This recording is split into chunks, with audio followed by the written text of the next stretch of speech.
প্রায় 16 থেকে 17টা খাবার লাগে। ঠিক আছে, একটা খাবার আমাদের মাটির থেকে আসে, আরেকটা লিখেছি বায়ু বা জল, এই দুটো থেকে আসছে। ঠিক আছে, কার্বন, হাইড্রোজেন, অক্সিজেন বায়ু বা জল থেকে পাচ্ছি। এই তিনটা তাহলে আমাদের চিন্তা করার দরকার নেই, যতদিন পৃথিবী থাকবে ততদিন সে পেয়ে যাবে। ঠিক আছে, মাটি থেকে যেটা পাচ্ছি সেইটা নিয়ে আমাদের চিন্তা ভাবনা নেই। এটা হলো মুখ্য খাবারগুলো, প্রধান খাবার।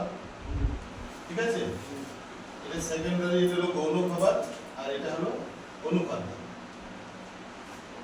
মাটি থেকে কি পাই আমরা? Primary nutrient, secondary nutrient, micro nutrient, অর্থাৎ প্রধান খাদ্য, গৌণ খাদ্য আর অনুখাদ্য। ঠিক আছে, প্রাইমারি নিউট্রিয়েন্টের মধ্যে কি আছে? Nitrogen, phosphate, potash. সেকেন্ডারি কি? সেকেন্ডারির মধ্যে কি আছে? Calcium, magnesium, sulphur. অনুখাদ্যের মধ্যে আছে আপনার iron, zinc, boron, molybdenum, copper, cobalt, nickel. তাহলে আমাদের মুখ্য খাবার হলো কি? এনপিকে।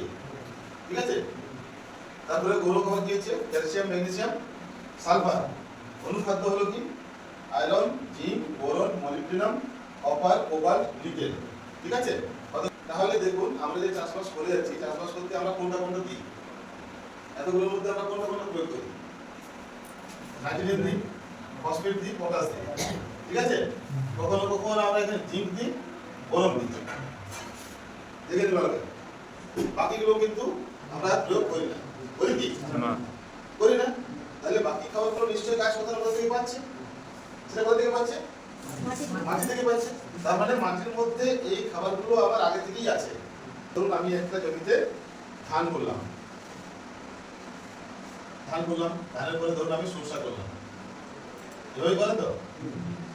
সরষা করলাম, সরিষার পরে অনেকে হয়তো আবার সেই ঘুরে আবার কি করলো? ডাল শস্য করলো, দিদি বা কিছু একটা লিখে দিলাম, হলো। বা গ্রীষ্মকালে যদি কারো জলের সমস্যা থাকে, সেটা লতানে কোনো সবজি করলো, কুমড়ো, লাউ করলো কেউ, হলো তো?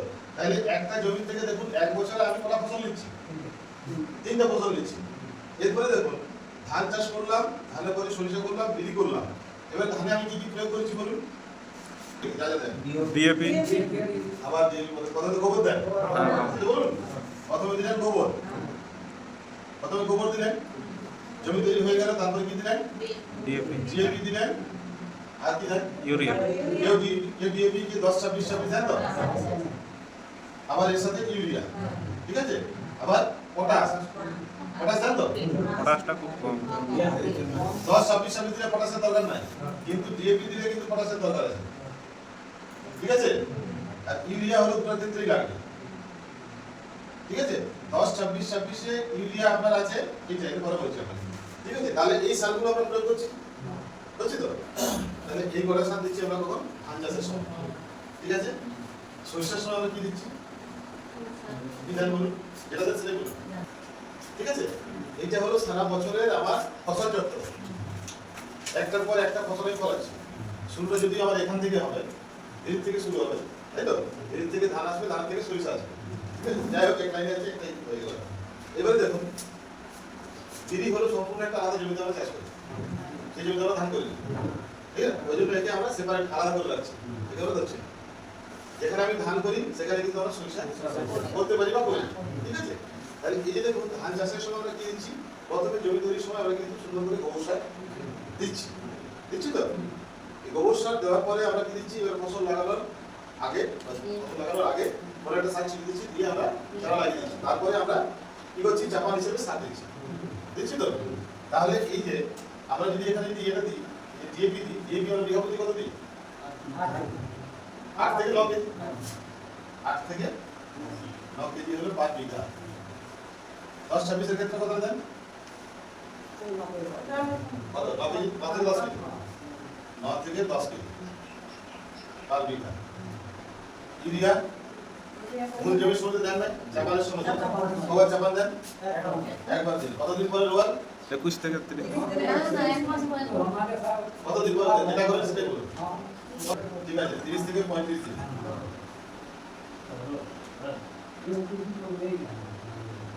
যারা 10 26 26 দেন তাদেরকে একটা পটাশ দেওয়ার দরকার নাই, কিন্তু যারা ডিএপি দেন তাদেরকে কিন্তু পটাশটা অবশ্যই দিতে হবে।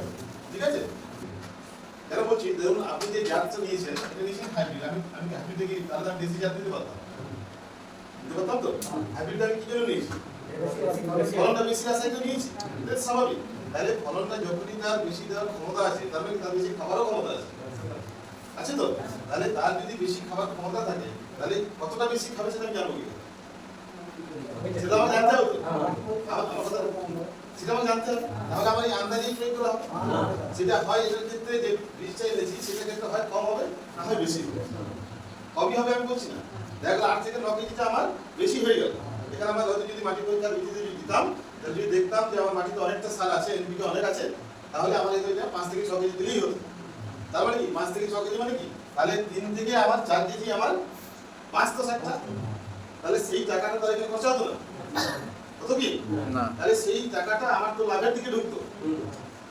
আরেকটা কি হয়ে গেল, মানে এই যে যতটা প্রয়োজন তার থেকে আমি যদি বেশি প্রয়োগ করে ফেলি, তাতে কি হলো আমার মাটির মধ্যে যে সমস্ত উপকারী জীবাণুগুলো আছে, কেঁচো আছে বা যে সমস্ত ছোট ছোট প্রাণীগুলো আছে যারা আমাদের বিনা পয়সায় কাজ করে দেয়, ঠিক আছে, তারা কি হবে? তারা ক্ষতিগ্রস্ত হবে তো।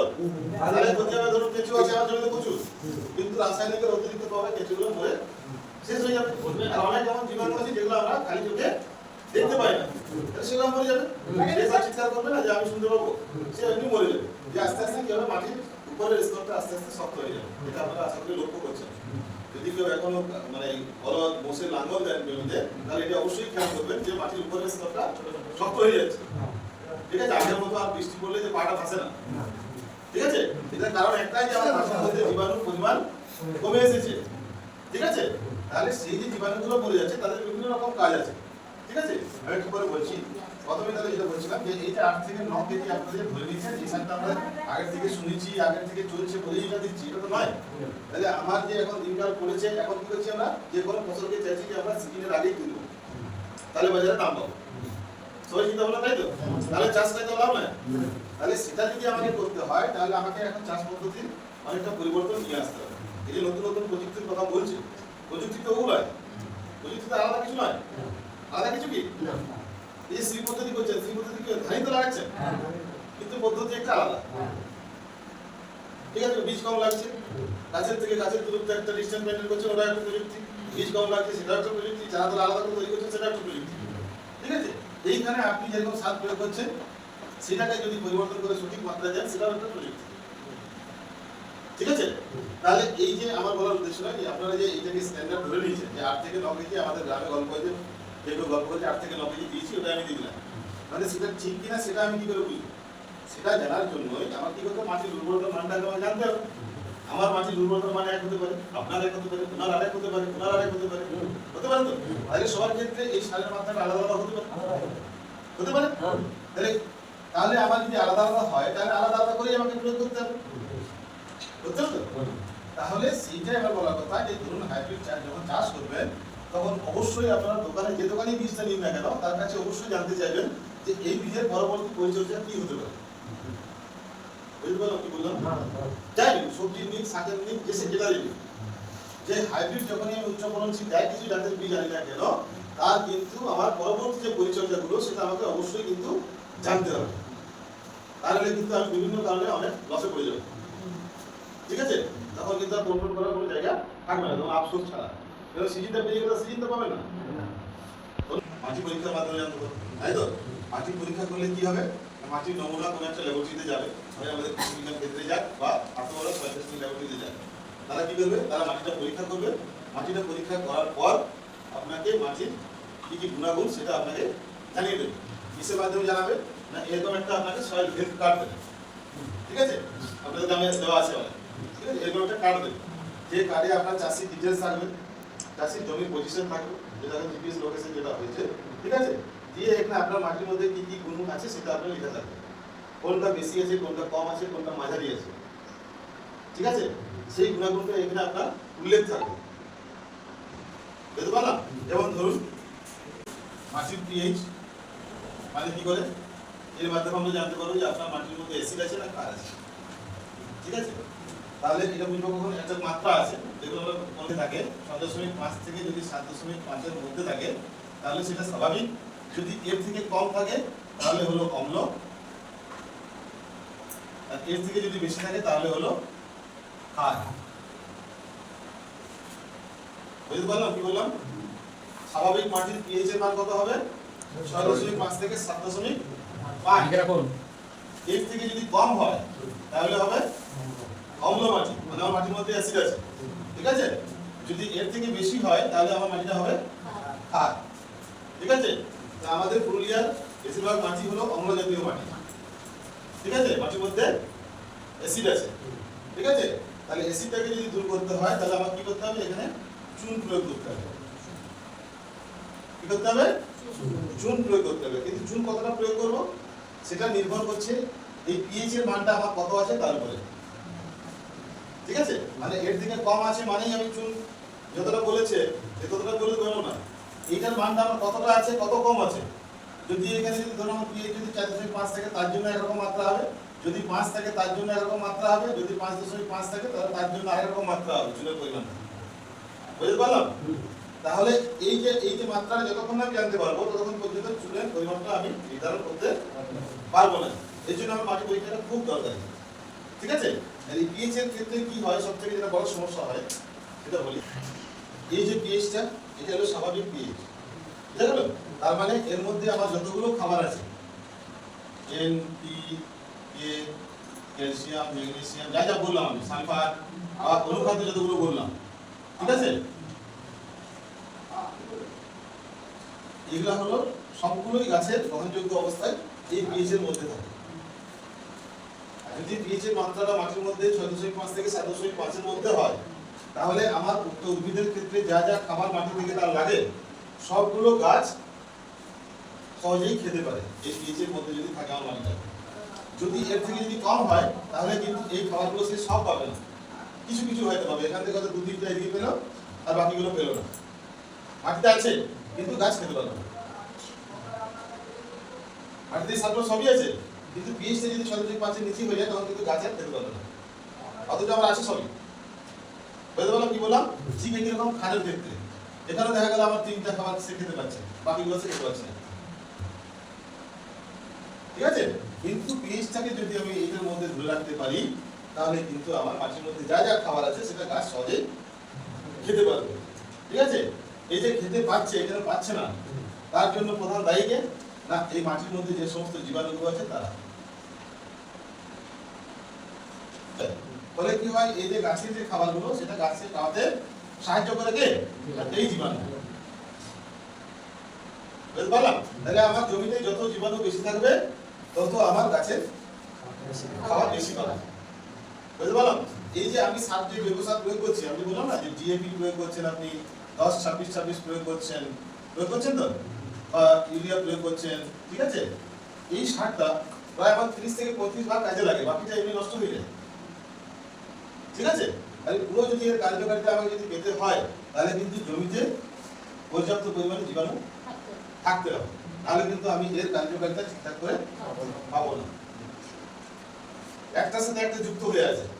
আমি যদি ভাবি যে শুধু এই সারটাই দেবো আর আমি গোবর সার দেবো না, কিছুদিন হয়তো আপনাকে মাটিতে সাড়া দেবে, তারপরে কিন্তু আস্তে আস্তে সাড়া দেওয়া বন্ধ করে দেবে। বুঝতে পারলাম? তাহলে যে কোনো ফসল চাষের আগে যখনই আপনি রাসায়নিক সার দিতেই হবে, যেহেতু আপনি হাইব্রিড চাষ করছেন আপনাকে দিতেই হবে, নাহলে ওর খাবারের ঘাটতি পূরণ করা সম্ভব নয়। ঠিক আছে, তাহলে প্রত্যেকটা রাসায়নিক সার প্রয়োগের আগে আমাকে কিন্তু যথেষ্ট পরিমাণে জৈব সার অবশ্যই প্রয়োগ করতে হবে। সেটা পুরুলিয়ার মাটিতে তো আমরা সকলে জানি মাটির আমাদের জল ধারণ ক্ষমতা একেবারেই নাই। জল ধারণ ক্ষমতা না থাকার প্রধান কারণ হলো মাটির মধ্যে জৈব পদার্থের পরিমাণ কম। বৃষ্টিপাত আমাদের পুরুলিয়ায় প্রচুর হয় না এমন নয়, কিন্তু সেই জলটা আমরা ধরে রাখতে পারি না। তাহলে প্রত্যেকটা ফসল চক্রের সাথে যে ধান সরষে যেরকম করছেন তার সাথে অবশ্যই একটা করে ডাল শস্য যুক্ত করবেন। কি করবেন? ডাল শস্য অবশ্যই যুক্ত করবেন। কি করে যদি আপনার জৈব পদার্থ যুক্ত করতে হয় মাটিতে, তাহলে কিন্তু আপনাকে কি করে সবুজ সারের ব্যবহার করতে হবে। শুনে দেখতে পারে সেটা নিশ্চয়ই জানে কি বলে, সেটা কি?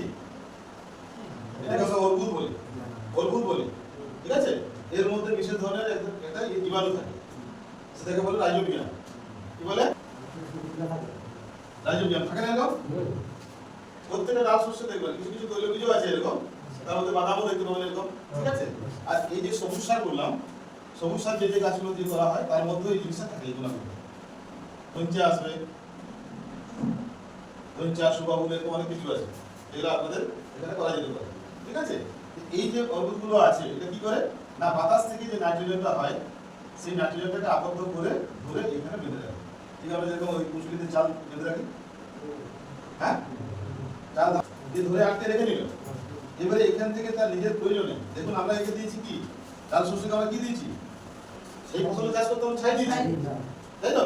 ছায়ের মধ্যে কি থাকে, ছায়ের মধ্যে ছাই দিয়েছেন ঠিকই, কিন্তু ছায়ের মধ্যে পটাশের পরিমাণ অনেক বেশি থাকে। এটা কিন্তু আপনার অজান্তেই চলে গেছে মাটিতে, আপনি সেটাকে জৈব সার হিসেবে দিয়েছেন, পটাশ হিসেবে দেন, কিন্তু এর মধ্যে যেহেতু পটাশ আছে সেই পটাশের ঘাটতিটা কিন্তু এই ফসলটাকে পূরণ করে দিচ্ছে। এর ফলে কি হচ্ছে, গাছটা এমনিতে পটাশ পেলে কি হয়, গাছ এমনিতে শক্ত সবল হয়, রোগ প্রতিরোধ ক্ষমতা বেড়ে যায়, ঠিক আছে? এটা পেয়ে গেল। আর কি হলো, বাতাস থেকে সে তার নাইট্রোজেনটা পেয়ে গেল। এরপরে ফসফরাসের দরকার ছিল এখানে, কেন? ফসফরাস কি করে, গাছের শিকড়কে বাড়াতে বা ছড়াতে সাহায্য করে। তাহলে যদি কোনো ফসলের যদি শিকড়ের পরিমাণ কম হয়, তার মানে কি গাছটা বেশি জায়গা থেকে খাবার টানতে পারবে না, গাছটা বেশি জায়গা থেকে জল টানতে পারবে না, তাহলে গাছটা এমনি দুর্বল হবে, গাছের ফুল ফল ধারণা এমনি কমে যাবে। তার জমি গাছ শোষণ আমরা কোথায় করি, মাঠে করি, আমরা জানি যে জমিতে কিছু নাই, অথচ কিন্তু এই ফসলটাকে আমরা ওখানে চাষ করি আর খাবার দিয়ে শুধু ছাই। আর এর গুণ আছে প্রচুর, এই কিন্তু আমাকে ফ্রি ফান্ডে কিন্তু নাইট্রোজেনটা দিচ্ছে জমিতে। এই যে অর্বুদটা আছে কি করে, বাতাসের নাইট্রোজেনটা ধরে তার শিকড়ের মধ্যে আটকে রাখছে। এই ফসলটা যতদিন বেঁচে থাকছে জমিতে ততদিন এর প্রয়োজনে এখান থেকে অল্প অল্প করে নাইট্রোজেনটা নিয়ে নিচ্ছে নিজের মতো। বাড়তি যতটুকু থাকছে ততটুকু গিয়েছে ফসলটা যখন তুলে নিচ্ছি তখন এই অর্বুদগুলো অনেকটা ধরে মাটির মধ্যে থেকে যায়। তাহলে সেই যে থেকে গেল তার মধ্যে যে নাইট্রোজেনটা আছে সেটা তো আমার মাটির মধ্যে থেকে গেল। তাহলে এই তো আমার এক কাজে দু কাজ করে দিয়ে গেল, আমি এর থেকে ফলনও পাচ্ছি, আবার আমার অজান্তে মাটির মধ্যে নাইট্রোজেন কিছুটা যুক্ত করে দিয়ে চলে গেল, ঠিক আছে? এর হলো এই একটা বড় গুণ। তাহলে এই ডাল শস্যের ক্ষেত্রে কি দিতে হবে আমাকে, এখানে ফসফেটটা আমাকে অবশ্যই দিতে হবে। সেটা আপনি জমিতে প্রয়োগ করে দিন বা স্প্রে করে দিন, এখন বিভিন্ন রকম সার পেয়েছি যেটা স্প্রে করা যায়, বুঝা যায় তো? তাহলে এই ক্ষেত্রে যেটা বলবো, এই ক্ষেত্রে আমি যদি ফুল আসার আগে, ডাল শস্য বাদাম ফুল আসার আগে আমরা যদি 2% ডিএপি 2% ডিএপি আমরা যদি স্প্রে করতে পারি ডাল শস্যটায় বা বাদামটায়, গাছের উপরে স্প্রে, যেরকম আমরা ওষুধ স্প্রে করি ফুল আসার আগে, ফুল আসার সময় দেবেন না কিন্তু, তাহলে ফুলে যদি লেগে যায় তাহলে ফুলটা নষ্ট হয়ে যাবে, ঠিক আছে? ফুল কখন আসবে তো আপনি জানেন, মোটামুটি কতদিন 20 দিন 1 মাস যা লাগে, তার আগেটাই খালি আপনাকে এই 2%টা স্প্রে করে দিতে হবে। মানে কত, 20 গ্রাম পার লিটার জলে, 1 লিটার জলে 1 লিটার জলে 20 গ্রাম, এক ট্যাঙ্কিতে 300 গ্রাম, 15 লিটার তো, তাহলে 15 × 300 ডিএপি। এটা কি করে দেবেন, ডিএপিটা তাহলে এক ট্যাঙ্কি যদি হয়, এক ট্যাঙ্কি যদি গোলেন তাহলে 300 গ্রাম মোটামুটি 1-2 লিটার জলে ভিজতে দিবেন সারা রাত, তাহলে সহজে কিন্তু গলবে না। আপনি যদি ভাবেন সকালে গুলে দিয়ে দিব, হবে না, সারা রাত্রি আপনাকে ভিজিয়ে দিতে, পরের দিন আপনাকে আমরা ছেঁকে নিয়ে ঢুকিয়ে সেটা আপনাকে 15 লিটার জল করে তাকে ডাইলিউট করে স্প্রে করতে হবে গাছে। ডিএপিতে কি থাকে, ফসফেট থাকে, আর এর মধ্যে কিছুটা পরিমাণ নাইট্রোজেনও থাকে, ঠিক আছে? তো নাইট্রোজেন যেহেতু ওখান থেকে পাচ্ছে, এটা তো পর্যাপ্ত নয়, তাহলে আর যদি উপর থেকে যদি পেয়েও যায় তাহলে গাছের গ্রোথ একটু ভালো। আর ছাই যেহেতু দিচ্ছেন তাহলে পটাশটা আলাদা করে আমাদের দেওয়ার দরকার, ঠিক আছে? এটা জৈব সারেরও কাজ করছে আর পটাশের ঘাটতিটাও পূরণ করে দিচ্ছে। তাহলে এইটুকু যদি আমি দিই, তাহলে আপনার যদি 2 বিঘা জমি যদি থাকে, 2 বিঘা জমিতে আপনি কত ট্যাঙ্কি জল দেবেন?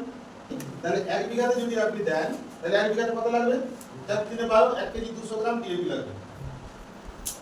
4 ট্যাঙ্কি কত লাগবে, 1 কেজি 200 গ্রাম ডিএপি। 1 কেজি কত দাম,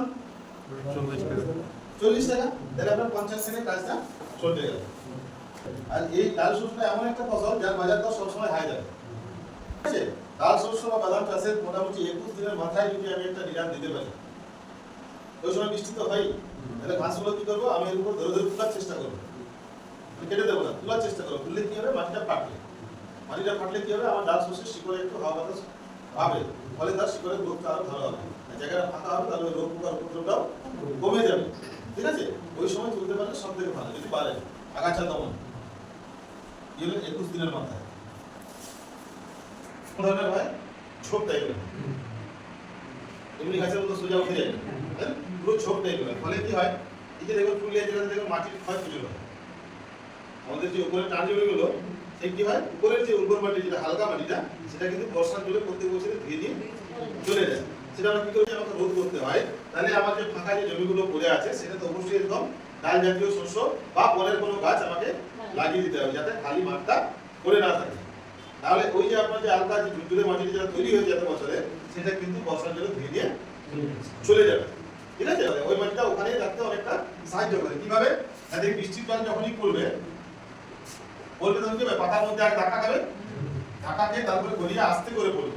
নাহলে কি হবে, যদি খোলা মাটিতে যদি আপনার যদি বৃষ্টির যদি ফোঁটা পড়ে, এরকম করতে বৃষ্টির ফোঁটা যদি পড়ে আপনার, এখানে মাটির কণাগুলো কি হবে, ছিটকে ছিটকে ছিটকে উপর দিকে চলে যাবে।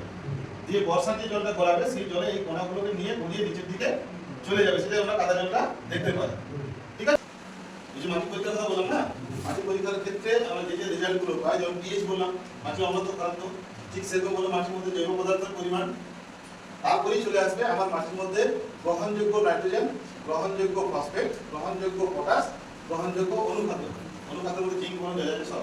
ঠিক আছে, এই যে কথাটা গ্রহণযোগ্য, তার মানে আমরা ওই মাটির মধ্যে যে প্যারামিটারগুলো করছি, যে পুষ্টিমূলক যে আমরা অ্যানালিসিস করছি বা পরীক্ষা করছি, সেটা কিন্তু এই গাছের গ্রহণযোগ্য কিনা। ঠিক আছে, গাছের গ্রহণযোগ্য যতটুকু আছে সেই ততটুকুই আমরা কিন্তু পরীক্ষা করছি মাটির মধ্যে।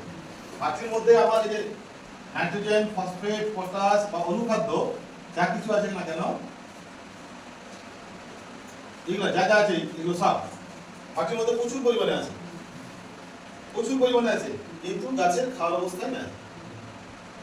ঠিক আছে, এই জন্য দেখবেন বন জঙ্গলের গাছ দেখেছেন, ওকে তো আমরা কোনো কিছু দিই না, খালি পাতা পচা পড়েই যা হচ্ছে সার, ওনাদের গাছ কিন্তু সুস্থ সবল হয়ে বেঁচে আছে। ঠিক আছে, এই ক্ষেত্রে কি করছি আমরা, কিন্তু এই যে নাইট্রোজেন, ফসফেট, পটাশ আর অনুখাদ্য আমরা কি করছি, বাইরে থেকে প্রয়োগ করছি। ওদের থেকে কিনে এনে দিচ্ছি, তো দিচ্ছি, কেন দিচ্ছি না, এই যে ধরুন একটা মাটি, আমি এখানে ধরুন বললাম 3টে ফসল চাষ করেছি। এখন কি বললাম, ধান, সরিষা, বিড়ি বা করা যায় কিছু, এটা আমরা চাষ করেছি। ঠিক আছে, তাহলে এই ফসলটা যখন চাষ করেছি, তখন ওই যে আমি যে সারটা দিয়েছিলাম, গোবর দিয়েছি আর কেমিক্যাল ফার্টিলাইজার যেগুলো দিয়েছি, সেগুলা যদি ওই ফসলটা যদি ঘাটতি হয়েছিল, তাহলে সে বাকি সারটা কোথা থেকে নিয়েছিল, মাটি থেকে নিয়েছিল। যতটা পেরেছে এখান থেকে জেনেছে, তাতেও যদি তার ঘাটতি হয়েছে, তাহলে সে ফলন অবশ্যই কম দিয়েছে। বুঝতে পারলাম কি বললাম, এই ফসলটা চাষ করলাম, যখন হয়ে গেল তুলে নিলাম, এ কি করেছে, এ যখন বেঁচে ছিল বা যতদিন জমিতে ছিল ততদিন যতটুকু পেরেছে সে মাটি থেকে খাবারটা টেনেছে, হলো ফসলটা শেষ হয়ে গেল। পরবর্তী ফসল আমি লাগালাম, সরিষা লাগালাম, এইখানে আমি বাইরে থেকে কিছু সার দিয়েছি, এর যদি ঘাটতি হয়েছে তাহলে এও কিছুটা মাটি থেকে আমার খাবার টেনেছে। ঠিক আছে, একবার টানলো, একবার টানলো।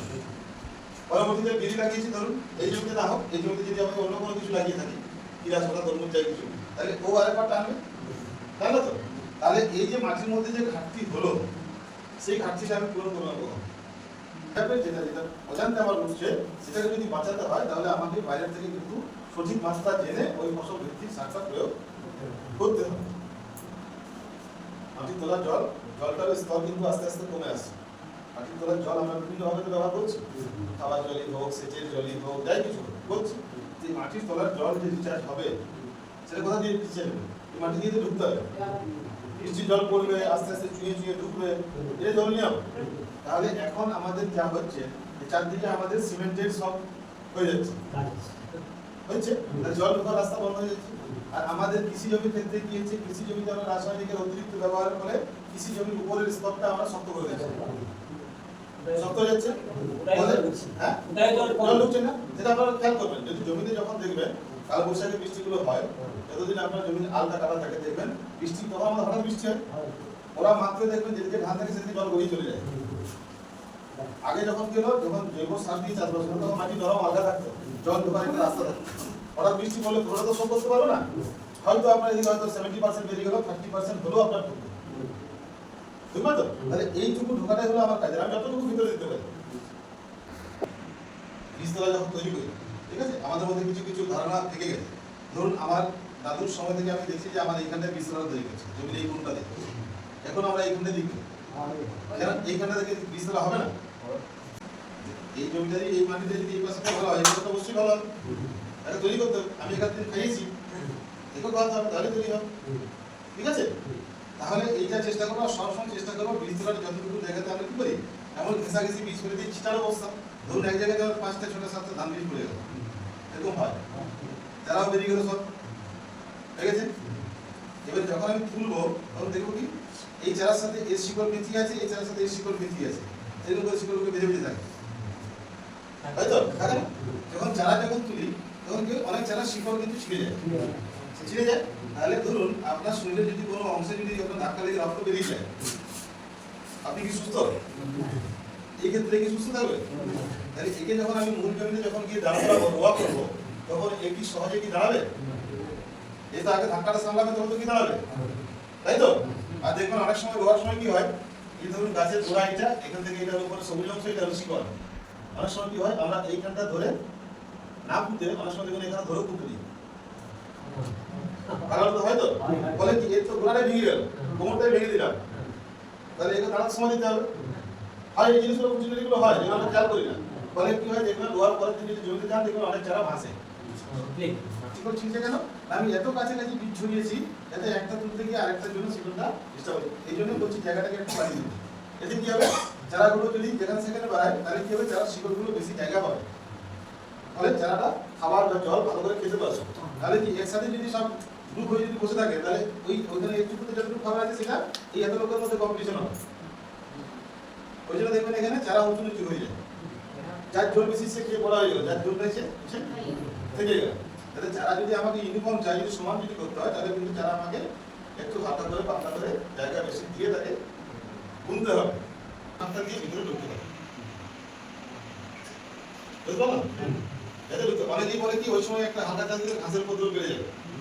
ঘাস ওই সময়টা যদি বেশি হয় আর ভালো, আমরা এখন তো জাবর দিই না, জাবর দেওয়া বন্ধ করছি না, ঘাস বেশি হলে সেটা ওই চাষিদের ক্ষেত্রে আরো ভালো, যে ঘাসটা খুঁজে জৈব সার ঢুকবে আমার, হয়েছে। আমাদের লোক পাওয়া যাবে না, ট্রাক্টর পাওয়া যাবে না, কিন্তু চাষ একবারে সবাই নেমে যাচ্ছে, আগে কেউ একসাথে নামতো না।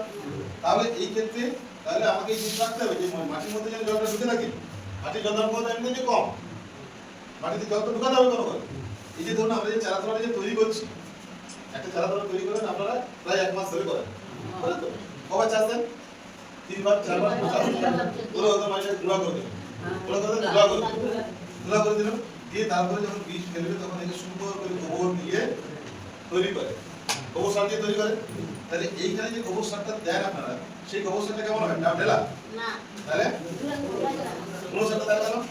বাকি জমিতে দেখলাম যে ডাব ঢেলা বেশি বেড়ে, এখানে ধান রোয়া করেন সেই জমিতে যে গোবরটা করেন সেখানে দেখবেন ডাব ঢেলাগুলো ভাসছে জল পড়লে, এইটাতে গুঁড়ো দিচ্ছেন কেন? তাহলে বাকি জমিটা আপনার জমি নয়? এই যে মানে আলগা ঝুঁঝুড়ে করেছে, এত সুন্দর মানে ফ্রি করেছে যে যাতে ভিতরে জলটা সুন্দর করে ঢুকতে পারে, এই চারাটা যাতে জলটাকে ওই এই যে ফাঁকা পিরিয়ডটা যেটা জল বৃষ্টি পড়ছে না, পুরে যেটা হয় তো আনসার পনেরো কুড়ি কেন 20 থেকে বেশি দিনও হয়, গ্যাপ হয়ে যায়, বৃষ্টির জল পড়লোই না, তখন যে জলটা সেই জলটা যাতে ওই চারাগুলোর মাটির থেকেই সে পেতে পারে, সেই জন্য তার জল ধারণ ক্ষমতাটা এরকম করে তৈরি করে দিয়েছে। কেন এই সময়টা যখন আপনার চারাটা বেরোবে তখন আপনি চাইলেও কোথা থেকে জল দিতে পারবেন, পুকুরে জল নেই, নদীতেও জল নেই, কোথাও জল নেই, আর ক্ষেত তো যেখানে সেখানে সব তো জলা জমির পাশে তো ক্ষেত নেই, এখানে চারা তোলা নাই, আছে কি? তাহলে এই জন্য এই সিস্টেমটা তৈরি করে দেওয়া, ঠিক আছে। আমি বলতে চাইছি এখানে যেরকম তৈরি করেছে যে ঝুরঝুরে গোবরটার যে গুণটা, সেই ঝুরঝুরে গোবরটা আমরা যদি অন্যান্য ক্ষেত্রতেও করে দিতে পারি, এটা ধরুন আপনার গোবর করবেন, ঠিক আছে, এটা হলো গভীরতা, ঠিক আছে, মোটামুটি কত গর্ত হয়? এবারে দেখুন এইখানে যে গোবরটা আপনার হলো, এটা বছরে কবার তোলেন? কবার তোলেন? একবারে তুলছেন, কখন তুলছেন সেটা? জ্যৈষ্ঠ মাসে, ঠিক আছে, জ্যৈষ্ঠ মাসে তুললেন, তোলার পর কোথায় রাখেন? কোথায় রাখেন? অনেকে গাছের তলায় রাখে, ঠিক আছে, তারপরে এখান থেকে চলে যায় কোথায়? জমিতে গাড়ি এরকম করে রেখে দেয়, রেখে দিন, এটা খালি হয়ে গেল। এরপরে এখানে নতুন গোবর ঢুকছে কখন থেকে? এই মাসে খালি, এই মাস থেকে ঢুকবে, জ্যৈষ্ঠ মাস থেকে ঢুকছে, জ্যৈষ্ঠ মাস থেকে গোবর ঢুকছে, ঢোকার পরে ওটা কি হলো? আষাঢ় মাসটা হলো আষাঢ় শ্রাবণ, শ্রাবণ হয়ে গেল বর্ষাকাল, হলো তো? বৃষ্টি পড়লো, গর্তের মধ্যে বৃষ্টি ঢুকলো, আপনার কিন্তু এই গোবরগুলো চলছে চলছে চলছে, গোবরও পড়ছে, আপনার বৃষ্টিও পড়ছে, জল ঢুকছে, গোবর ঢুকছে, ঠিক আছে? এরপরে ধরুন বর্ষাকাল শেষ হয়ে গেল, গোবরটা চলছে, জল কিন্তু আপনার গর্তের মধ্যে নিচের দিক থেকে কি হয়, মানে গোবরের পোলে পড়তে পড়তে এমন হয়ে যায় জল টানার ক্ষমতা কমে যায়, গোবরের পোলে পড়ে যায় তলাটা, ফলে কি জল টানার ক্ষমতা কমে যায়, ফলে কি জলটা কিন্তু এর মধ্যে আটকে থেকে যায়। গোবর যেহেতু দেখে দাও কিন্তু গোবরটা দেখলে দিকে বাঁচতে থাকে, বিশেষ ধরনের জীবাণু থাকে, জীবাণুগুলো পচায়, তাহলে যে জীবাণুগুলো যে পচাবে সেই যদি বেঁচে থাকতে না পারে তাহলে সে কাজ করবে কখন? কেন কাজ করবে? করবে কি? সে তো অতিরিক্ত যদি জল থাকে বা অতিরিক্ত যদি তাপমাত্রা পাইছে, সে তার কাজ করবে না আমার জন্য, সে তার বংশবৃদ্ধিও করবে না, সে কাজও করবে না। বংশবৃদ্ধি না হলে তার সংখ্যা বাড়বে না, যত বেশি সংখ্যা হবে তত কাজ বেশি হবে আমার। তাহলে এই জলটা যতদিন না আপনার আস্তে আস্তে টানবে ততদিন পর্যন্ত আপনার জীবাণুগুলো কাজ করবে না, সংখ্যা কমে যাবে, মরতে শুরু করবে। ফলে কি হবে? বর্ষার শেষ মোটামুটি অক্টোবর, তাই না? আষাঢ় শ্রাবণ ভাদ্র আশ্বিন, এবার আস্তে আস্তে কি হবে? জলটা আস্তে আস্তে কমবে, তো কমবে তখন যদি এদিকে আপনার গ্যাসটা ওঠার বা জলটাকে বাষ্প হয়ে ওঠার জায়গা থাকে তখন কমবে। এইটা জলের সাথে এমন করে গোবরটা ঘুলে গেছে যেটা পুরো চাপ হয়ে বসে গেছে, যে এইখানে যেটা ইয়ে হচ্ছে, গরম হচ্ছে বা যদি কেমিক্যাল রিঅ্যাকশন হচ্ছে সেটার গ্যাসটা বের করার মতো আমার জায়গা নেই, ঠিক আছে? এবার আস্তে আস্তে জোর করে রোদে তাপে তাপে এটা শুকাতে শুকাতে শুকাতে শুকাতে আস্তে আস্তে এদিকেও কিছুটা টানতে থাকে জল, ঠিক আছে? 5 মিনিট দিয়ে টানতে টানতে আস্তে করে বসে যায়, ফলে কি হলো? এইখানে যে গ্যাসটা আমার ভিতরে থেকে গেল, আটকে বেরোনোর জায়গা নেই। ফলে কি হয়? যখন আমি জ্যৈষ্ঠ মাসে যখন গোবরটা কাটতে যাচ্ছি তখন কি আমরা গরম গ্যাস পাই না? কোথায়? এই যে আটকে আছে সেই তখন বেরোচ্ছে, ফাঁক দিয়ে।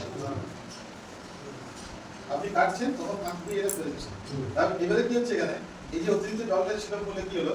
এখানে জীবাণুগুলো কাজ করতে পারবে, তাহলে কি হচ্ছে? এই গোবরটা পুরোটা ভালোভাবে পচেইনি, পুরোটা ভালোভাবে পচেইনি, ওই জন্য আপনার গোবরটা কি ডাব ঢেলা হয়ে বেরোচ্ছে। যদি পুরোটা পচতো তাহলে আমার এই ডাব ঢেলাটা হতো না। একটা জিনিসকে যদি ভালো করে পচাতে যান বা পচাতে চান তাহলে ওই জিনিসটাকে একটা নির্দিষ্ট ভেজা ভেজা ভাবে রাখতে হয় আর নির্দিষ্ট তাপমাত্রায় রাখতে হয়, যেটা আমরা কেঁচো সারের ক্ষেত্রে করি। কেঁচো সারের ক্ষেত্রে কি করি? নির্দিষ্ট ময়েশ্চারে রাখতে হয়, নির্দিষ্ট ভেজা তাকে জল দিতে হয় নির্দিষ্ট পরিমাণে, অতিরিক্ত জল দিলে কেঁচোটা কাজ করবে না, ঠিক আছে? এই ক্ষেত্রে কিন্তু একটাই আমাদের বাজারে হয়েছে, সেটা হলো অতিরিক্ত জল। বললাম সবাই ঢোকে, তাই তো? এইটাকে যদি আমরা কোনোভাবে কন্ট্রোল করতে পারি, আর এই যে আমরা গোবর ফেলে ফেলে যাচ্ছি, ধরুন আমি জ্যৈষ্ঠ মাসে থেকে গোবর ফেলছি, যে গোবরটা জ্যৈষ্ঠ মাসে ফেললাম সেটা তো আমার আষাঢ়ে পচে যাওয়ার কথা 1 মাসে, ঠিক আছে? তাহলে যেটা পচে যাওয়ার কথা সেটা একদম তলার দিকে আছে, নিচে হয়ে গেল। তাহলে যে পচে যাবে তার তো পচার দরকার নেই, তাহলে যে পচেনি তাকে তো পচাতে হবে, তাহলে যেটা পচে নাই তাকে তলায় নিয়ে যেতে হবে, যে পচে গেছে তাকে আমাকে উপরে নিয়ে আসতে হবে। তার জন্য একটা দরকার আছে একটা ওলট পালট করা। যদি আমি গোবরের সাথে সাথে পাতা বা খড় ঢুকিয়ে রাখি তাহলে একটু ফাঁক ফাঁক তৈরি হবে, ঠিক আছে? গোবরের পরিমাণ যদি বেশি হয়ে যায় তাহলে কিন্তু আমার এই ফাঁকটা থাকবে না। না, ওটা বেশি পরিমাণ দিতে হবে, তাহলে আপনাকে ওটাকে টাইট করতে পারবে না। যদি ওটা কম হয়ে যায় তাহলে কিন্তু আর ইয়ে হবে না, ঠিক আছে? এখন কম হওয়ার কারণ আছে। এখন আমাদের ধরুন জায়গা আছে সব সিমেন্টের ঘর দুয়ার হয়ে যাচ্ছে, আগে কিন্তু নোংরা আবর্জনা একটু বেশি বেরোতো, এখন কিন্তু নোংরা আবর্জনা এখন আপনি পাবেন কি? দেখুন প্লাস্টিক পাবেন, এটা পাবেন প্লাস্টিকও একদিন আসছে বাড়ি হয়ে দাঁড়াবে আপনার জমিতে, এটা আজ নয় 10 বছর পরে হলেও আসবে কথাটা। এই যে ধরুন বাজারে যে প্লাস্টিক উড়ে আপনার জমিতে যাচ্ছে, সেই প্লাস্টিক কিন্তু আপনার জমির কোথায় থাকছে? উপরে লেয়ারে থেকে যাচ্ছে, যেখানে আপনার গাছের শিকড় ঢোকার কথা সেই লেয়ারে থাকছে। লাঙ্গল দিয়ে আপনি মিশিয়ে দিচ্ছেন, দেখতে পাচ্ছেন না ঠিকই, কিন্তু ও কিন্তু আমার এই 6 থেকে 9 ইঞ্চির মধ্যেই থেকে যাচ্ছে। ওই প্লাস্টিকটা যদি আমার ওখানে যদি থেকে যায়, গাছের শিকড় কিন্তু ওকে ভেদ করে তলার দিকে যেতে পারবে না। আর এই যে গ্রাউন্ড ওয়াটার, যে মাটির তলার জলের যে রিচার্জ করার কথা বলছি, সেটাও কিন্তু আটকে যাবে, ঠিক আছে? সেই সমস্যাটাও আসছে, সেটা নিয়েও দেখবেন আলোচনা হবে, ঠিক আছে? যাই হোক, এখন যেটা ব্যাপারটা, এই যে গোবরটা এটাকে যদি আমাকে যদি ঝুরঝুরে ফুলগুলো যদি করতে হয় তাহলে আমার বলার উদ্দেশ্য এটাই যে এখানে অতিরিক্ত জল ঢোকা যাবে না, এটা বন্ধ করতে হবে। আর এই যে যেটা চাপ হয়ে যাচ্ছে যার ফলে জলটা বেরোতে পারছে না, সেটার জন্য ওকে একটু ওলট পালট করার ব্যবস্থা করছে। ওলট পালট যদি নাও করতে পারেন, যদি আমি যদি কোনো বড় ডান্ডা দিয়েও যদি ফাটিয়ে দিতে পারি, ঠিক আছে? আর তোলার যখন তুলবেন তার 1 মাস আগেও যদি একে ওলট পালট করে দিতে পারে তখন জল কমে যাবে। তখন কিন্তু আমার এখানে সেটা কিন্তু ওই কিছু সময় ঝুরঝুরি করবে, ঠিক একই রকম ভাবে গোমটা এখানে বেরোবে। ঝুরঝুরি পুরোপুরি যখন হয়ে যাবে তখন আমি জমিতে যখনই চালাবো, এই যে জমিতে এখানে চালিয়েছেন এটাই চালিয়েছেন, এই যে এখানে বললাম না যে অতিরিক্ত জলের প্রভাবে কি হচ্ছে, এই যে গোবর ধোয়া জলটা আমার এই আলকাটা দিয়ে বেরিয়ে নিচের যে জমি চার আছে তার দিকে জলটা চলে গেল, ঠিক আছে, আর উপরটা রোদে পুড়ে ছাই হয়ে গেল। তাহলে এটার গুণাগুণ আমি আরো বেশি পেতে পারি যদি গোবরটা ফেলার সাথে সাথে যেটা ধরে একটা লাঙ্গল দিয়ে এই গোবরটাকে যদি চালিয়ে দিতে পারি জলটাতে, তাহলে গোবর ধোয়া জলটা এই লাঙ্গল দেওয়া যে যেগুলো তৈরি হলো খালি হলো তার মধ্যে গোবর ধোয়া জলটা আমার জমিতে, ঠিক আছে, বুঝতে পারলাম কি বললাম? তাহলে কিন্তু আমি দিচ্ছি গোবর কিন্তু আমার গুণাগুণটা অন্য কেউ পাচ্ছে, ঠিক আছে, আমার জমিতে কাজে লাগছে না। এই যে আমি এত কিছু কথা বললাম যে এই যে রাসায়নিক সারের প্রভাবে যে ক্ষতিটা হচ্ছে সেটা আটকানোর জন্য জৈব সার দরকার, সেই জৈব সার এটা নয়, এর তো নয়, আমি তো তাহলে এটা পড়ে আছে ভিতরে জিনিসটা চলে গেছে, ঠিক আছে। জৈব সার প্রয়োগ জমিতে প্রয়োগ করা শুধু জৈব পদার্থের জন্য নয়, এর মধ্যে বিভিন্ন রকমের জীবাণু থাকে, সেই জীবাণুগুলো কিন্তু জৈব সারের মাধ্যমে জমিতে যাচ্ছে, সেই জীবাণুগুলোর কথা আমরা বারবার আলোচনা করছি, ঠিক আছে। আপনার জমিতে যদি অতিরিক্ত রাসায়নিক সার বা অতিরিক্ত কীটনাশক বা কৃষি বিষ প্রয়োগের প্রভাবে যদি জমির কোনো বিষক্রিয়া যদি হয়, জমিতে যদি কোনো বিষাক্ত জিনিস যদি ঢুকে থাকে ওর প্রভাবে, তাহলে ওই বিষাক্তটাকে যদি কেউ কাটাতে পারে সে হলো একমাত্র জীবাণু, ঠিক আছে। ওই জীবাণু একমাত্র বিষক্রিয়াটা নষ্ট করতে পারবে, আমি আপনি কেউ করতে পারবো না। তাহলে ওই জীবাণুর গুরুত্বটা আমাদের বুঝতে হবে। ওই জীবাণু তো ধরুন আমাদের ক্ষেত্রে নিয়ে খরচায় বিনা খরচায় কাজ করে যাচ্ছে, যাকে আমরা গুরুত্ব দিচ্ছি না, তাকে গুরুত্ব দিতে হবে, ঠিক আছে। ওই জীবাণু আমাদের যে আবহাওয়ার যে পরিবর্তন যে হচ্ছে না, সেই আবহাওয়ার পরিবর্তনকেও কিন্তু আটকে রাখতে পারে ওই জীবাণু, যদি আমার ঠিকঠাক সংখ্যায় থাকে। ওরা সব কিছুকে সহ্য করে নেবে, ঠিক আছে, সব কিছু সহ্য করে নিজের মতো করে ওরা জীবনযাপন শুরু করে দেবে, ঠিক আছে। সবুজ সার যেটা একটু আগেই বললাম যে ডাল শস্য যেটা বললাম না, ধান জাতীয় ছিটিয়ে দিলে যেরকম করে ডাল শস্য চাষ করে ঠিক এরকম ভাবে ছিটিয়ে করলে গাছটা যখনই বড় হবে, গাছটা বড় হয়ে কালো বৈশাখীর সময় ওই জলকে কাজে লাগিয়ে দিতে হবে, তাহলে তো আমি ধানে পাবো না, লাগিয়ে দিলেন। এরপরে যেগুলো ধান লাগাবেন সেটাতে দেবেন, যখনই এটা গাছটা উঠে মোটামুটি হাঁটুর কাছাকাছি উঁচু হয়ে যাবে গাছটা, ঠিক আছে, তখন আপনি ওই জমিতে ওই সবুজ অবস্থাতে চাষ দিন। এই গাছটা ঘঞ্চে হোক বা ডাল জাতীয় জায়গায় হোক, ডাল জাতীয় চাষ করলে ওই ডালটার আমি ফলনটা নেবো না, তখন আমি তাকে সবুজ সার হিসেবে ব্যবহার করছি, ঠিক আছে। ফলন নেওয়ার জন্য করছি না, কি বলছেন, ফলন নেওয়ার জন্য করবো না, একে আমি সবুজ সারের জন্য ব্যবহার করছি, ঠিক আছে। তখন এই হাঁটুর কাছাকাছি হাইট যদি হয়ে যায় তখন আমরা কি করে চাষ দিয়ে তাকে জমির মধ্যে চাষ দিয়ে মিশিয়ে দিই, ঠিক আছে। তারপরে হালকা হালকা জল পড়বে, মাটির মধ্যে রস থাকবে, সেই রসে আস্তে আস্তে পচে গিয়ে জৈব সারের পরিপূরক হিসেবে কাজ হবে। ধান বীজটা দেখা গেলো যে কুচবিহারের ধান যে ওটা প্যাকিং হয়ে আপনার কাছে আসে, এবার কুচবিহারের আবহাওয়ায় এখানকার আবহাওয়ায় কুচবিহারে হয়তো ওই ধানের মধ্যে কিছু আগাছার উপদ্রব ছিল, সেই আগাছার বীজটাও আপনার ওই বীজের মাধ্যমে আপনার এখানে চলে আসবে। এখন দেখবেন আমাদের এলাকাতে যদি ভালো করে ঘরে দেখবেন এমন কিছু গাছপাত আছে যেটা আগে আমাদের ছিল না, তাহলে ওগুলো এলো কোথা থেকে, এইভাবেই এসেছে, তাই না। তাহলে এই যে জিনিসগুলো সেটা কিভাবে সংগ্রহ করবেন মানে ধরুন এটা আমার একটা জমি, এইটা আমার একটা জমি, ঠিক আছে, জমি মাটিটা চেষ্টা করবো আমরা ধান চাষের আগে পরীক্ষার রেজাল্ট যাতে পেয়ে যাই। চাষের জন্য এখানে গোবর ফেলে রেখেছি, ঠিক আছে, এটা হলো গোবরের ঠিক এক গাড়ি গোবর ফেলে রেখেছি, ভালো পাইছি না লাগানো দেওয়া যাবে অত দূর যাওয়া যাবে আগে করতে হবে। ধরো গোবরটা ফেলে রেখেছি, চাষ যখন দিলাই এখান থেকে আমি মাটিটা নিয়ে পরীক্ষা করবো, সেটা আমি উদাহরণস্বরূপ করেছি। কিন্তু গাছের আল এখানে একটা বড় গাছ আছে আলটা, এর ছায়াটা ধরুন এখানটায় পড়ে, ঠিক আছে। তাহলে কি করবো, এই আল থেকে 3-4 ফিট ভিতরে, কত বললাম 3 থেকে 4 ফুট, 3 থেকে 4 ফুট ভেতর, চারদিক যায়, ঠিক আছে, 3 থেকে 4 ফুট ভেতর জৈব সারটা যেখানে দেখেছেন গোল করে লিঙ্ক করে, এরও চারদিক থেকে কিন্তু 3 থেকে 4 ফুট ভেতরে, ঠিক আছে। গাছের ছায়া যতটুকু জায়গায় পড়েছে এর থেকেও আবার 3 থেকে 4 ফুট বাদ দিয়ে, ঠিক আছে, বাদ দিয়ে চারদিকে বাদ দিয়ে দিতে। তারপরে বাকি যে জায়গাটা বাঁচলো সেই জায়গাটাকে আপনাকে সিলেকশন করতে মাটি নিয়ে আসবেন। কিভাবে সিলেকশন করবেন, যেখান সেখানে ধরুন এখানে একটা নিলেন, এখানে একটা নিলেন, এখানে একটা নিলেন, এরকম করে যেখান সেখানে ধরুন লাইন ধরে না, এরকম করে 8-10টা জায়গা থেকে মাটি আপনি নেবেন। কয় জায়গা থেকে? 8 থেকে 10 জায়গা, যত বেশি নেবেন তত ভালো, ঠিক আছে। এই যে মাটি নমুনাটা নিচ্ছি এভাবে যেখান সেখান থেকে, এতে কি হবে, আমার পুরো জমির চরিত্রটাকে এক জায়গায় নিয়ে আসবে, যতগুলো মাটি তুলছেন সবগুলোকে মিশিয়ে, এখান থেকে মাটি নিলাম, এখান থেকে নিলাম, এখান থেকে নিলাম, কিন্তু এই জায়গা থেকে তো নিইনি, এই জায়গা থেকেও নিইনি। তাহলে এই জায়গার চরিত্রটা আমি এই জায়গাগুলো মাটিকে মিশালে মোটামুটি আমার পুরো জমির চরিত্রটা পাই গেলাম।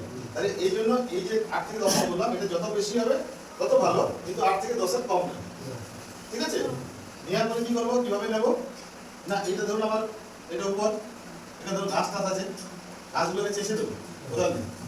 চেষে দেওয়ার পর কি করবো, এরকম করে কোদাল দিয়ে এদিকে একটা কোপ মারবো, এদিকে কোপ মারবো, ভি শেপ হবে। ঠিক আছে? এদিকে কোপ মারলাম, এদিকে কোপ মারলাম, তাহলে এরকম শেপ চলে গেল। এই যে মাটিটা উঠলো, এটা কাটতে গিয়ে সেই মাটিটা আমি ফেলে দেবো, এটা কাজের নয়। ঠিক আছে? এটা কাজের নয়, ফেলে দিলাম। যখন এই শেপটা যখন হয়ে গেল মাটি তোলার পরে, তখন কি করবো, এখান থেকে 1/2 ইঞ্চি মোটা একটা স্তর আমি এখানে এত লিকুইড চেঁচে নেব। এখান থেকে 1/2 ইঞ্চি মোটা এবং স্তর এত লিকুইড চেঁচে নেব। ঠিক আছে? এইটা কতটা করতে হবে, এটা হবে 6 থেকে 9 ইঞ্চি। এই গভীরতা 6 থেকে 9 ইঞ্চি। এটা হলো আমরা জমিতে যে ফসল চাষ করি তার ভিত্তিতে। ঠিক আছে? ওদের শিকড়টা মোটামুটি 6 থেকে 9 ইঞ্চির মধ্যে থাকে, এই জন্য এই ডেপথটা নেওয়া হয়। ঠিক আছে? এরকম করে এটা 1/2 ইঞ্চির মতো নিলেন। এটা এই যে মাটিটা উঠলো, এই মাটিটা হলো আপনার স্যাম্পল, এইটুকুটা। ঠিক আছে? এটা কাটতে গিয়ে যে মাটিটা উঠলো সেটা কিন্তু নয়, এটা কাটার পরে শেপটা আসার পরে তারপরে 1/2 ইঞ্চি করে চেঁচে যে মাটিটা নিচ্ছেন, এইটা হলো আমার নমুনা। এরকম করে আমার 8 থেকে 10 জায়গা থেকে মাটি এক জায়গায় জড়ো করতে হবে। যখনই 8 থেকে 10 জায়গা থেকে মাটি জড়ো করবেন, তখন দেখবেন আপনার কাছে প্রায় 6-7 কেজি ওজন হয়ে যাবে মাটি। তখন এটা এক জায়গায় ভালো করে জড়ো করবেন, জড়ো করে ভালো করে হাত দিয়ে মিশাবেন। মিশানোর পরে এটাকে গোল করে রাখুন বা চুল করে রাখুন, দেখে রাখুন। এটা পুরোটাকে 4টা ভাগে ভাগ করবেন, আঙুল দিয়ে যুক্ত চিহ্ন করুন বা গুণিত চিহ্ন, যাই হোক 4টা ভাগ করবেন। ভাগ করার পরে কি করবেন, এটাকে বাদ দেবেন। এটা যদি বাদ দেন তাহলে অবশ্যই এই সাইডের বিপরীত দিকটা বাদ দেবেন। এই দুটো মাটি বাদ হয়ে গেল, তাহলে থাকলো আপনার এই দুটো, এই দুটো মাটি থাকলো, তাই তো? তখন এই দুটোকে আবার মিশিয়ে দেবেন, এই দুটোকে মিশিয়ে আবার এরকম 4টা ভাগ করবেন। ঠিক আছে? আবার এই দুটোকে বাদ দিয়ে দেবেন। এইভাবে ততক্ষণ চলবে যতক্ষণ না মাটিটা আপনার এসে 500 গ্রামে দাঁড়ায়। আমাদের নমুনা লাগবে 500 গ্রাম। ঠিক আছে? 500 গ্রামে দাঁড়িয়ে গেলে তখন বন্ধ করে সেই মাটিটাকে আপনি প্যাকেটে প্লাস্টিকে ঢুকিয়ে দিলেন। ঢুকিয়ে দিয়ে চাষির নাম, ঠিকানা, আধার নাম্বার আর রেজিস্ট্রি লঙ্গিটিউড যদি নিতে পারেন ফোনে, তাহলে সেটা দিয়ে স্যাম্পলটা জাহাজ করে পাঠান বা হাতওয়ালাতে পাঠান, মাটি পরীক্ষার জন্য পাঠিয়ে দেবেন। ঠিক আছে? তারপরে আপনাকে এরকম একটা কার্ড, সয়েল হেলথ কার্ড আপনাকে দেওয়া হবে। এই এরকম একটা কার্ড দেওয়া হবে। এই কার্ডটাতে আপনার নাম থাকবে, এই থাকবে, এখানে জমির পজিশন থাকবে, জিপিএস পজিশন, আপনার মাটির উর্বরতা কি আছে না আছে, কোনটা কম আছে, কোনটা বেশি আছে, কোনটা মাঝারি আছে, সেটা লেখা থাকবে। পিছন দিকটায় এই মাটি পরীক্ষার ভিত্তিতে ফসলের নাম দিয়ে আপনাকে জানতে চাওয়া হবে যে আপনি কি কি ফসল করতে চান। আপনার ইচ্ছা অনুসারে আপনার ফসল ধরে ধরে এখানে ওই ফসলের কোন সারটা কত কেজি দিতে হবে বিঘা প্রতি, সেটা এখানে উল্লেখ থাকবে। ঠিক আছে? যদি আপনার মাটিতে অনুখাদ্যের ঘাটতি থাকে, তাহলে অনুখাদ্য কতটা পরিমাণ দিতে হবে সেটা লেখা থাকবে। আপনার জমির অম্লত্ব খারাপ জৈব পদার্থ অনুসারে আপনার কতটা গোবর সার লাগবে সেটাও লেখা থাকবে। যদি জমিতে অম্ল থাকে, অম্ল কতটা আছে তার ভিত্তিতে কতটা চুন দিতে হবে সেটাও লেখা থাকবে। ঠিক আছে? দিয়ে এই কার্ডটা আপনাকে দিয়ে দেওয়া হবে। তাহলে এই কার্ডটা যখনই আপনি পেয়ে গেলেন, তখন আপনার সার পাত কিনতে সুবিধা হয়ে গেল। তাহলে আর আপনি অতিরিক্ত কিনবেন না, কমও কিনবেন না, ওই ফসলটার জন্য যতটুকু লিখা হয় ততটুকুই কিনবেন। ঠিক আছে? এবং এর সাথে এটাও লিখে থাকবে যে এই জাপান সারটা কখন কখন দিতে হবে ওই ফসলটাকে। ঠিক আছে? 21 দিন পর না 45 দিন পর, সেটাও এখানে লিখে দেওয়া থাকবে। যেটা ততটা লেখা থাকবে না, সেটার জন্য প্রয়োগের আগে একবার ফোন করবেন। যেহেতু কার্ডটাতে জায়গা শর্ট আছে, সেহেতু অনেক কিছু জিনিস লিখতে পারা যাবে। তখন ফোন করে জেনে নিতে হবে যে দাদা এটা কখন প্রয়োগ করবে। ঠিক আছে? এটা হলো এই হেলথ কার্ডের সুবিধা। এবারে এই কার্ডটা একবার তো পরীক্ষা করার মানে এই নয় যেটা আপনার লাইফ টাইম থেকে যাবে। এরও বৈধতা আছে, সময়সীমা আছে। এটা কতদিন চলবে আমার, এটা যদি দুটো ফসল ফলান একই জমিতে, তাহলে এই কার্ডটার বৈধতা হবে 3 বছর। শুনে নিন, একই জমিতে একই বছরে যদি দুটো ফসল ফলান, 1 থেকে 2, তাহলে এই কার্ডটার বৈধতা হবে 3 বছর। যদি 2-এর বেশি যদি ফসল ফলান, তাহলে এর বৈধতা হয়ে যাবে 1 বছর।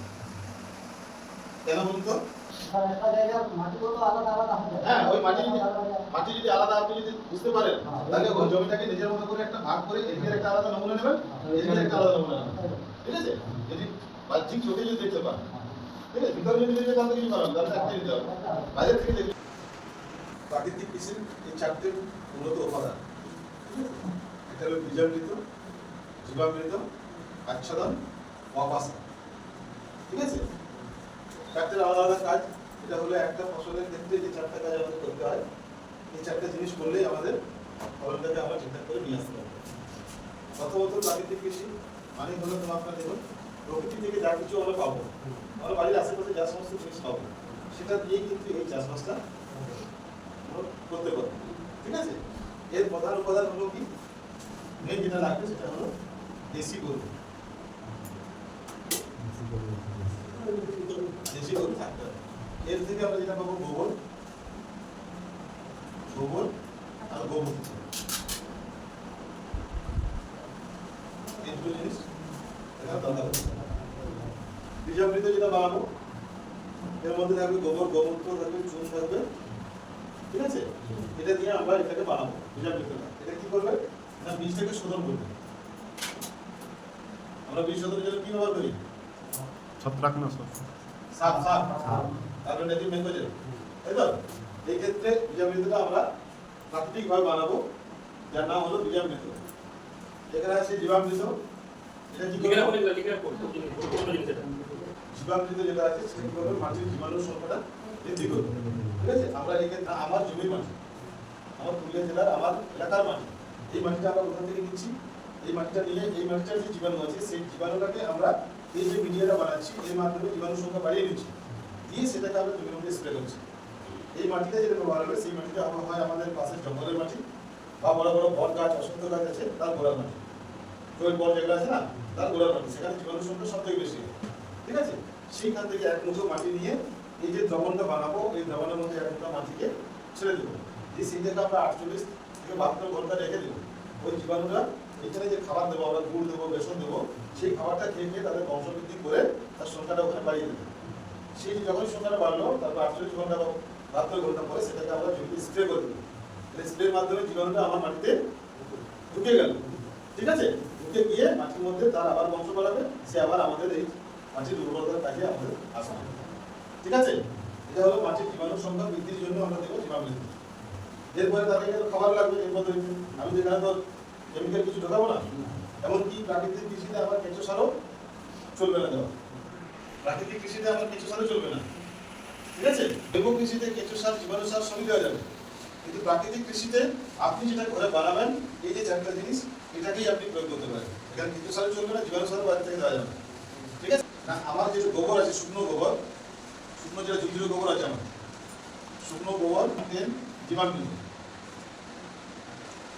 100 কেজি শুকনো গোবরের সাথে 10 কেজি না 10 লিটার হবে, 10 লিটার কি লাগবে? এই যে যেটা বানাচ্ছি সেটা, এই যে যেটা বানাবো সেটাই শুকনো গোবরটার সাথে আমি 10 লিটার ভালো করে স্প্রে করে মাখিয়ে দেবো, আর সেটাকে আমি ওলট পালট করে ভালো করে গুঁড়া করে সেটা জমিতে প্রয়োগ করে দেবো। যেমন করে আমরা কেঁচো সার বা জৈব সার দিই না, ঠিক এরকম ভাবে যাতে মাটির মধ্যে ঢুকে যায়। ঠিক আছে? তাহলে এইটা হলো আমার গাছের যে খাবার লাগবে, সেই খাবারের ঘাটতি পূরণের জন্য দেবো ঘন জীবামৃত। ঠিক আছে? এবার আচ্ছাদন। আচ্ছাদন কি কি আচ্ছাদন হয়? একটা হয় আপনার জৈব আচ্ছাদন। কোনটা জৈব আচ্ছাদন বলে আমরা? খড় দিয়ে যেটা করা হয়। হ্যাঁ, খড় দিয়ে যেটা করা হয়। আর সব থেকে আমাদের পুরুলিয়া জেলায় একটা প্রচলিত ইয়ে আছে, জৈব আচ্ছাদন আছে, প্রচলিত করে আছে। বলুন, কালকে বলছিলেন তো হ্যাঁ, প্লাস কথা কচু চাষ, তাই তো? ওটা হয়তো দেখা গেল যে আমাদের হয়তো ভারতের লোকেরা ভাবে না, তখন থেকে হয়তো আমাদের আচ্ছাদন চলে আসে। ঠিক আছে? কচু চাষ করলেই সে পাতা লাগাবে, তাই তো? তাহলে ওই আচ্ছাদন আমাদের চলে আসে, জৈব আচ্ছাদন আমরা জানি, এটা আমাদের ভালোভাবেই জানা আছে। প্লাস্টিক আচ্ছাদন এখন এসেছে। ঠিক আছে? এই ক্ষেত্রে যে আচ্ছাদনটা ব্যবহার করবো সেটা হলো কি লাইম আচ্ছাদন। জৈব হবে না, ধরুন এই দুটো সাইডে ধরুন আমি কোনো গাছ লাগিয়েছি। ঠিক আছে? এদিকে একটা গাছ দিয়ে এদিকে গাছ লাগিয়েছি, মাঝখানে যে জায়গাটা সেই জায়গাতে আমি একটা ফসল লাগিয়ে দেবো, ধরুন শাক লাগিয়ে দিলাম, পরে শাকটা এই মাটিটাকে ঢেকে রাখছি। ঠিক আছে? এই জায়গায় বলছে লাইম মাছি। এই ক্ষেত্রে ধরুন আমি বেগুন দিলাম, লঙ্কা দিলাম, এখানে বিলি দিলাম, বাদাম দিলাম। ঠিক আছে? সেটা কিন্তু লাইম মাছি, মানে ফসল দিয়ে মানে জায়গায় রাখছি। এক্ষেত্রে আমার এই ফসলে যেমন হচ্ছে তার পাশাপাশি ওই ফসলটাও হচ্ছে। একই জমিতে একই জায়গায় আমি দুটো ফসল ফলাচ্ছি। কোনো কারণে যদি একটা ফসল ভালো পেয়ে যায়, তাও কিছুটা হলেও টাকা আমি আরেকটা ফসল থেকে পেতে পারি। ঠিক আছে? কিছু ব্যাপার হচ্ছি না। এইটা হলো ওয়াপাসা। ওয়াপাসা হলো আমার একটা সেচ দেওয়ার ব্যবস্থা। কম জলে বেশি চাষ করা, যেটা আমরা যখন ইয়ে করি কি বলে মাইক্রো ইরিগেশন, সিপ করছি, স্প্রিংলার করছি, করছি তো, ব্যবহার করছি তো, এখন কি আপনারা এখনো হয়নি ব্যবহার করতে গেলাম। এই ক্ষেত্রে বপাসা হলো একটা সেচ দেওয়া। এটা ধরুন একটা আমার ভেরি, এই যে একটা ভেরি, এই যে একটা ভেরি, এরকম করে ভেরি বেরিয়ে আছে, ঠিক আছে? এটা ধরুন আমার জলের চ্যানেল, ঠিক আছে? বুঝলো? আর এই ক্ষেত্রে বপাসা কি করবো, ধরুন আমরা এটাতে জল দিলাম, এটাতে জল দিলাম না, এটা দিলাম না, এটাতে আবার জল দিলাম, এটা দিলাম না, এটা আবার জল দিলাম। এতে কি হচ্ছে, যে জৈব জিনিসগুলো আমি ইউজ করছি, ব্যবহার করছি, সেটা কি করছে, জৈব জিনিস ব্যবহার করলে আমরা জানি মাটি আলগা হবে, চুচুড়ে হবে, ফলে কি হবে, মাটির জল ধারণ ক্ষমতা বাড়বে, মাটিতে হাওয়া বাতাস চলাচল বাড়বে। ফলে কি হচ্ছে, আমি যখন এখানে জল দিচ্ছি, এই জলটা মাটিতে চুইতে চুইতে চুইতে এত দূর পর্যন্ত চলে আসছে, এই জলটাও চুইতে চুইতে চুইতে চুইতে এত চলে আসছে, ফলে এই ভেরিটাকে পুরো কভার করে দিচ্ছি। ঠিক আছে? যদি হালকা হয় পানিটা, তাহলে তো জল দিকেও আসবে, এদিকেও যাবে। যদি মাটিটা শক্ত থাকে তাহলেই যাবে না। যেহেতু আমি জৈব জিনিস ব্যবহার করছি, আমি তার জন্য বুঝতে পারছি যে মাটিটা আমার আলগা আছে, ঝুরঝুরে আছে, ফলে আমি একটা গ্যাপে গ্যাপে জলটা দিচ্ছি।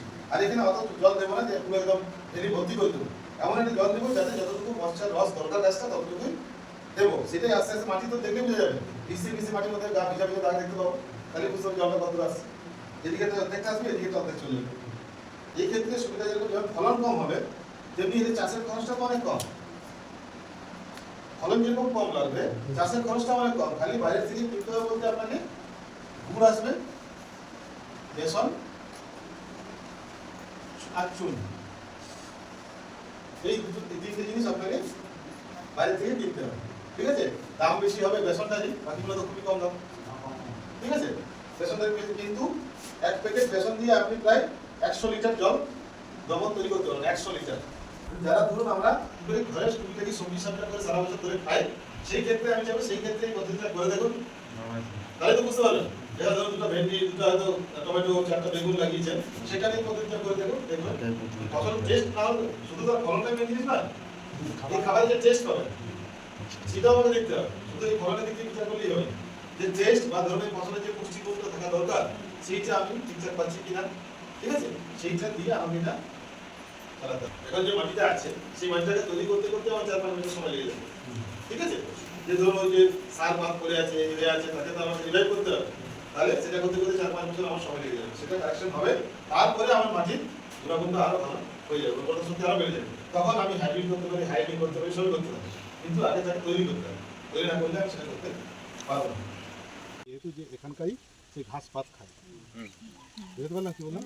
এবার আমাদের এখানে প্রাকৃতিক কৃষিতে আমরা আমাদের দেশি গরু যেরকম ব্যবহার করছি, গুজরাটের লোকে ওদের ওখানে যে দেশি গরু সেটা ব্যবহার করবে, কুচবিহারের দিকে ওদের যা দেশি গরু সেটা ব্যবহার করবে, মানে আমাদের দেশি গরুর গোবরটা ওখানে কাজে লাগবে না, বুঝতে পারলাম। এই জন্যই আমাদের দেশি গরুর ওটা দরকার, তারা নিজেরাই বুঝতে পারে। ওর মধ্যে দেখবেন একটা গন্ধও থাকে, আমাদের দেশি গরুর গোবরের সেই গন্ধটা নেই। ঠিক আছে? ওই একটাই কারণ যে আমাদের দেশি গরুর গোবরটা এত জীবাণু থাকে যেকে খুব তাড়াতাড়ি পচিয়ে দেয়, আর ওর মধ্যে জীবাণুর সঙ্গে কম থাকে বলে ওটা পচতে সময় লাগে, ফলে গন্ধটা অনেকদিন ধরে থেকে যায়।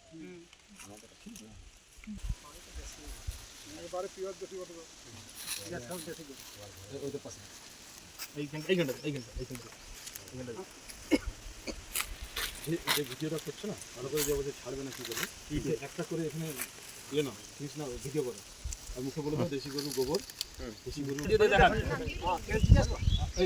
হ্যাঁ ওদের কি দেশি গরু, দেশি গরুর গোবর, এটা দেশি গরুর পেচ্ছাপ, এটা গুড়, এটা বেসন, এটা বনের মাটি।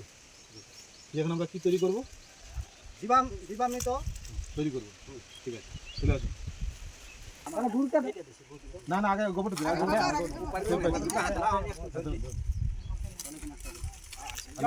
না দিলে আমি পুরো দিতে পারবো না, না দিলে আমি দিতে পারবো। ঢালুন, বলছিটা ঢালুন।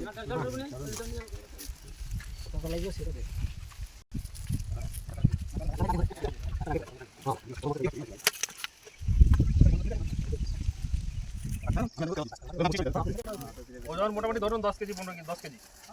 ওজন করিব দাঁড়িয়ে ওখানে এটা একটু শুকিয়ে গেছে তো, পর্যন্ত কম হবে।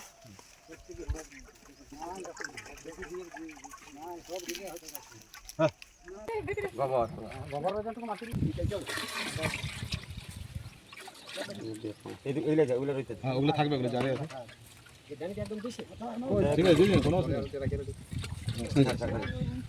এবার দিয়ে দিন গুড় দিয়ে দিন গুড়টা মারো হ্যাঁ হ্যাঁ 2 কিলো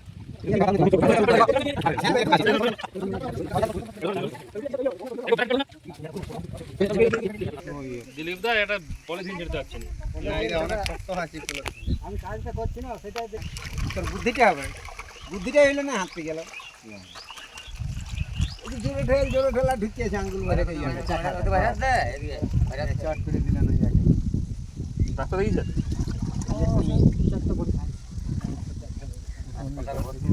মাটি মাটি চুন লাগবে না এটা কোথা থেকে জোগাড় হয়েছে এটা ইন্দ্রজিৎ জোগাড় করেছে 500 গাছের গোড়া জোর গাছের গোড়া বাস হয়ে গেছে 250 টাকা মারা হ্যাঁ রাউদা যান তলা পর্যন্ত ঢুকালেন তো ঘুরবে সবসময় কিন্তু ঘড়ির কাঁটার দিকে আচ্ছা এরকম করে ঘুরবে ঠিক আছে উল্টো ডান দিক থেকে হ্যাঁ ডান দিক থেকে উল্টো দিক থেকে ঘুরবে না কেন জিজ্ঞেস করছো না কেন কেন এদিক থেকে যদি আমি ঘোরাই তাহলে তলায় যে মালটা পড়ে আছে না সেটা ঘুরে ঘুরে উপরের দিকে উঠবে আর উল্টো দিক থেকে যদি ঘোরাই তাহলে ঘুরে ঘুরে সব নিচের দিকে জমে যাবে ঠিক আছে এই জন্য আমি সবসময় আমি ক্লক ওয়াইজ মানে ঘড়ির কাঁটার দিকে এরকম করে ঘুরে ঘুরে সব উপরের দিকে উঠবে স্যার যেটা সাইক্লোন হয় সেটা এই দিক থেকে ঘুরেন ওই দিক এইখান থেকে ঘুরবে এই ঘড়ির কাঁটার এই দিক থেকে ধুলাবাজি উড়াবে কি যেভাবে খড়গুলো ইয়ে হবে এবার ছেড়ে দিবে নাড়াতে হবে মোটামুটি একদিনে 3 বার 8 ঘন্টা অন্তর অন্তর 8 ঘন্টা অন্তর অন্তর একবার করে আজ কাল পরশু দেখবেন দুপুর পুরো এটা ফেনা ফেনা হয়ে যাবে পুরো এটা ফেনা জমে যাবে যাওয়ানের মতো জাওয়ানের মতো তখন জানবেন যেমন মালটা রেডি হয়ে গেছে ফেনা যতক্ষণ না হবে ততক্ষণ রেডি হবে মানে জীবাণুগুলো আমার অ্যাক্টিভ হয়ে গেছে ঠিক আছে মাটিটা হ্যাঁ আপনি ফ্যান জানেন ওই জীবাণুগুলো ওই মাটিতে দিলাম না মাটির যে জীবাণুগুলো সেই জীবাণুগুলো এই গুড় বেসন খেয়ে তাদের বংশ বাড়াবে ঠিক আছে তখন ওই ফেনাটা তৈরি হবে ফেনাটা হয়ে গেলে যেন রেডি হয়ে গেছে তারপরে এখান থেকে যার যার বাড়িতে সবজি আছে 1 বালতি 2 বালতি করে নিয়ে গিয়ে স্প্রে করে দিবে যার মানে এক্সপ্রে তো এটা এক্সপ্রে হবে তখন ঝাড়িতে করে দিয়ে দেবেন মুখটা খুলে ঠিক আছে? গাছের গোড়ায় দেবেন গাছের উপরে দেওয়ার দরকার নেই গাছের গোড়ায় মাটিতে দেবেন স্যার ছাঁকিয়ে নিলে ঝাড়ি তো দেওয়া যাবে কিন্তু গাছের গোড়ায় পড়বে তো জানি না হলে মগে করেও দিতে পারে গোমূত্রটা রেখে দেবেন গোমূত্র যত পুরানো হবে তত ভালো কিন্তু এই গোমূত্রের ঢাকনাটা একটু খুলে দেবেন এটা হাওয়া বাতাস না জীবাণুগুলো মরে যাবে